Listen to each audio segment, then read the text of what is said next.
Shalom, salam sejahtera bagi kita semuanya dimanapun saudara berada. Kiranya damai sejahtera akan menyertai saudara, kabar bahagia dan keadaan sehat-sehat selalu dalam perlindungan Tuhan. Saudaraku yang dikasih oleh Tuhan, saya akan memberikan khotbah singkat bagi kita semuanya yang berjudul bagaimana pengenalan akan Allah. Bagaimana pengenalan akan Allah. Saudaraku, yang terdapat firman Tuhan yang terdapat dalam 2 Timotius pasal 3 ayat yang pertama. 2 Timotius pasal 3 ayat yang pertama, pada hari-hari terakhir akan terjadi masa-masa yang sukar.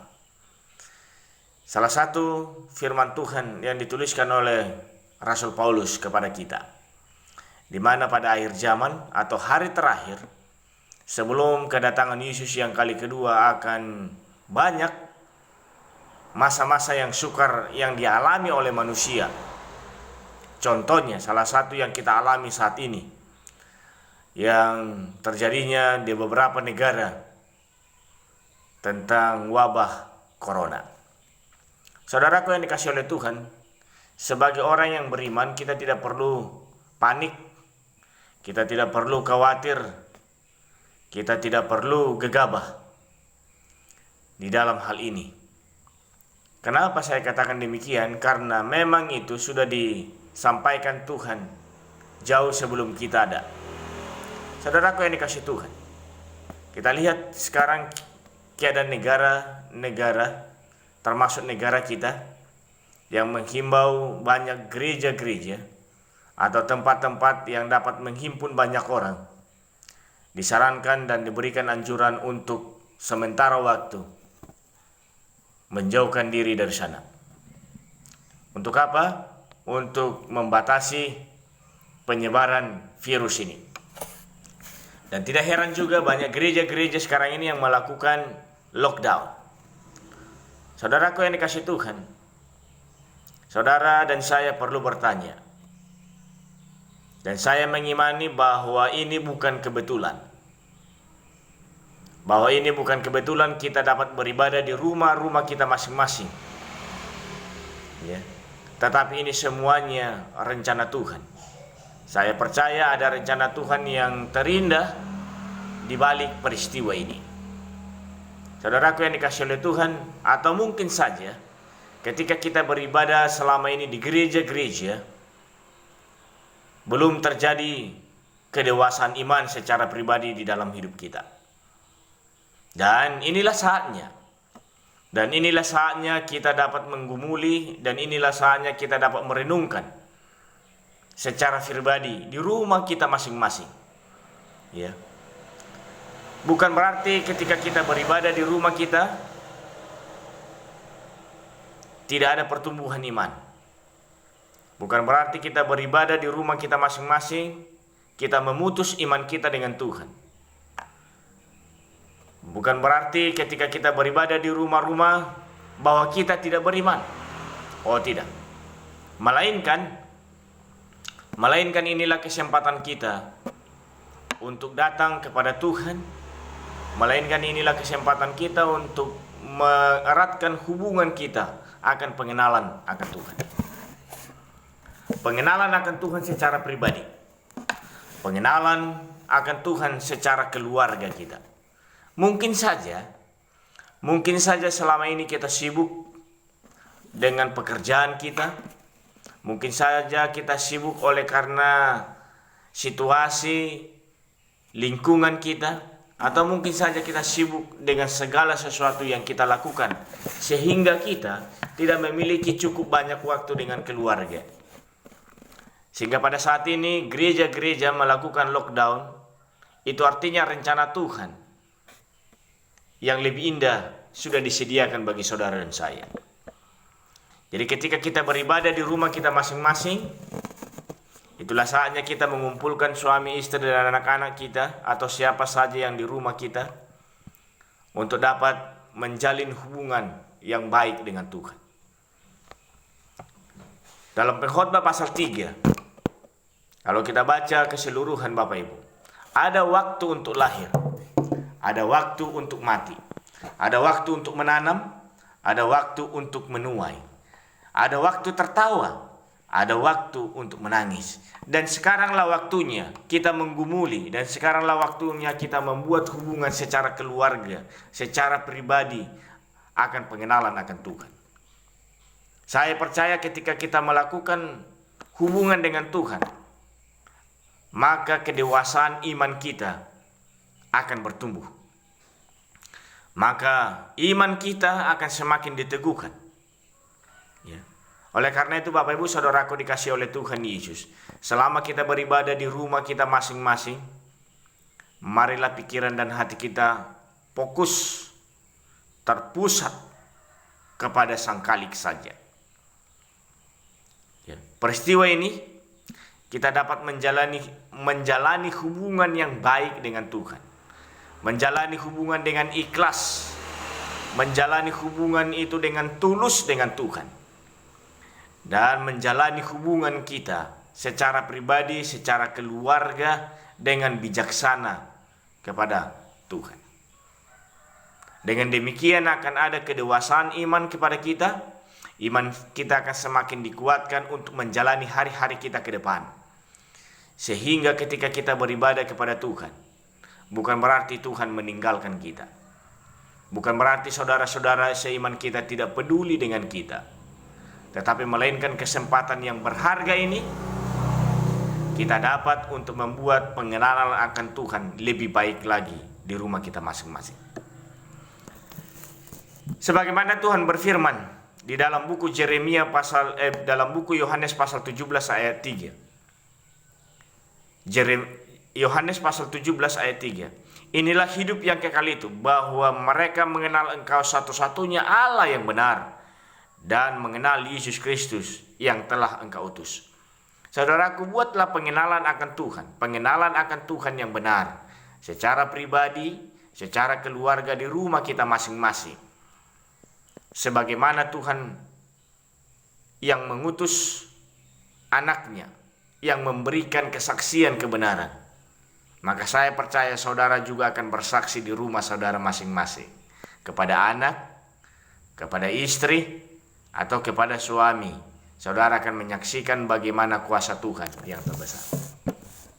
Maka pengenalan Tuhan akan sempurna di dalam hidup kita sekalipun kita beribadah di dalam rumah kita masing-masing. 1 Korintus pasal 13 ayat 12. 1 Korintus pasal 13 ayat 12 bagian B-nya. Mengenal dengan sempurna seperti aku sendiri dikenal. Ya. Marilah kita mengenal akan Tuhan dengan baik. Marilah kita mengenal Tuhan dengan sempurna. Sama seperti Kristus mengenal saudara dan saya dengan baik. Dalam peribadatan kita di rumah-rumah, sekalipun hanya kita keluarga, saya memberikan harapan bagi kita, tetaplah jaga kesucian peribadatan kita.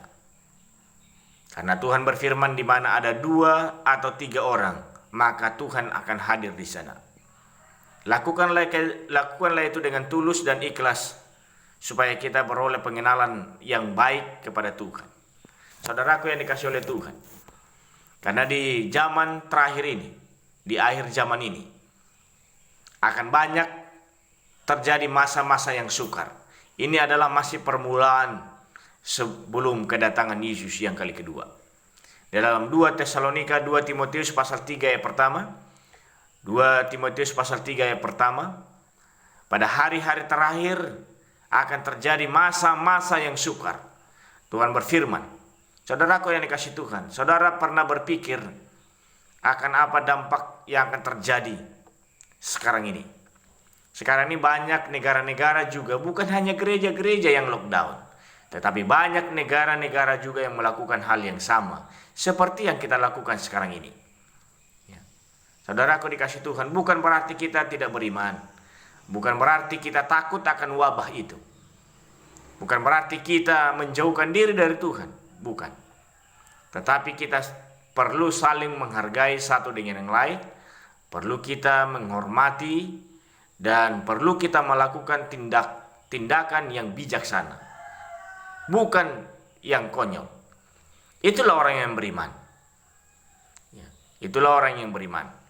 Saya akan baca dalam buku Yeremia pasal 18. Saudara boleh ikuti di Alkitab saudara, Yeremia 18 ayat yang ke-7. Demikian bunyi firman Tuhan. Ada kalanya aku berkata tentang suatu bangsa dan tentang suku kerajaan bahwa aku akan mencabut, merobohkan, dan membinasakannya. Ayat 8. Tetapi apabila bangsa yang terhadap siapa aku berkata demikian, bahwa aku hendak menjatuhkan malapetaka yang kucurangkan itu terhadap mereka. Ada kalanya aku berkata tentang suatu bangsa dan tetangga suatu kerajaan, bahwa aku akan membangun dan menanam mereka. Tetapi apabila mereka melakukan apa yang jahat di mataku dan tidak mendengarkan suaraku, maka menyesallah aku. Bahkan aku hendak mendatangkan keberuntungan yang kujanjikan itu kepada mereka. Saudaraku yang dikasihi oleh Tuhan Yesus, firman Tuhan pada pagi hari ini mengajak kita. Kadangkala apa yang terjadi di dunia ini bisa saja oleh karena ulah kita manusia. Kadangkala apa yang terjadi saat ini bisa saja oleh karena ulah kita manusia. Dan Tuhan membuka gerbang itu. Dan setan masuk mencobai kita. Tapi jangan panik saudaraku dikasih Tuhan. Karena kita mempunyai juru selamat. Oleh karena itu pada pagi hari ini, sebagaimana firman Tuhan yang saya sampaikan, lakukanlah pengenalan akan Tuhan lebih baik. Bisa saja kita beribadah selama ini belum mendapatkan kedewasaan rohani sama seperti yang dijanjikan Tuhan di ayat yang ke-10 dalam Yeremia pasal 18 ini. Yang Tuhan sudah janjikan keberuntungan, Tuhan sudah janjikan berkat, tapi oleh karena kita tidak ada kedewasaan rohani, oleh karena kita belum bertumbuh akan pengenalan akan Tuhan, bisa saja itu Tuhan tidak berikan itu bagi kita. Dan kesempatan yang berharga hari ini, kesempatan yang berharga hari ini oleh karena situasi wabah virus ini, sehingga kita melakukan hal yang baik, yaitu pengenalan akan Tuhan secara pribadi, secara keluarga, dan secara gereja. Saudaraku dikasih Tuhan, jangan berkecil hati oleh karena saudara beribadah di rumah, tetapi selalulah mengucap syukur karena Tuhan memiliki rencana yang baik. Sekali lagi saya tekankan, sebagaimana yang terjadi di zaman orang Israel ketika Tuhan berfirman kepada Musa untuk membawa bangsa Israel keluar dari Mesir. Saudara mungkin membaca atau mungkin saja menghafalkan cerita ini. Bagaimana tulah yang ke-10 Tuhan berikan kepada Firaun tentang hal untuk membunuh semua hal anak-anak sulung. Dan Tuhan berfirman kepada Musa dan menyampaikan kepada bangsa Israel untuk mengoleskan darah di pintu rumah mereka dan tiang rumah mereka. Dan ketika malaikat kematian melintasi kampung mereka, melintasi rumah mereka, maka yang didapati, yang terdapat dan yang dilihat ada darah, maka anak sulung mereka selamat. Dan jika tidak didapati, maka setiap anak sulung mereka akan mengalami kematian. Saudaraku yang dikasihi Tuhan, tidak jauh beda dengan sekarang. Sekaranglah waktunya saudara membuat pengenalan akan Tuhan di rumah saudara masing-masing. Lakukanlah itu dengan tulus, ikhlas, dan bijaksana, supaya ketika Yesus melihat dari sorga, maka keluarga saudara akan didapati melakukan hubungan yang baik. Dan Tuhan akan mengaruniakan kedewasaan iman bagi saudara. Tetap jaga kesoleman, tetap jaga kekudusan, bahwa engkau sedang beribadah kepada Tuhan. Damai sejahtera dari Tuhan kita yang akan senantiasa memberkati kita. Dan saya menyampaikan Shalom dan Tuhan Yesus memberkati kita.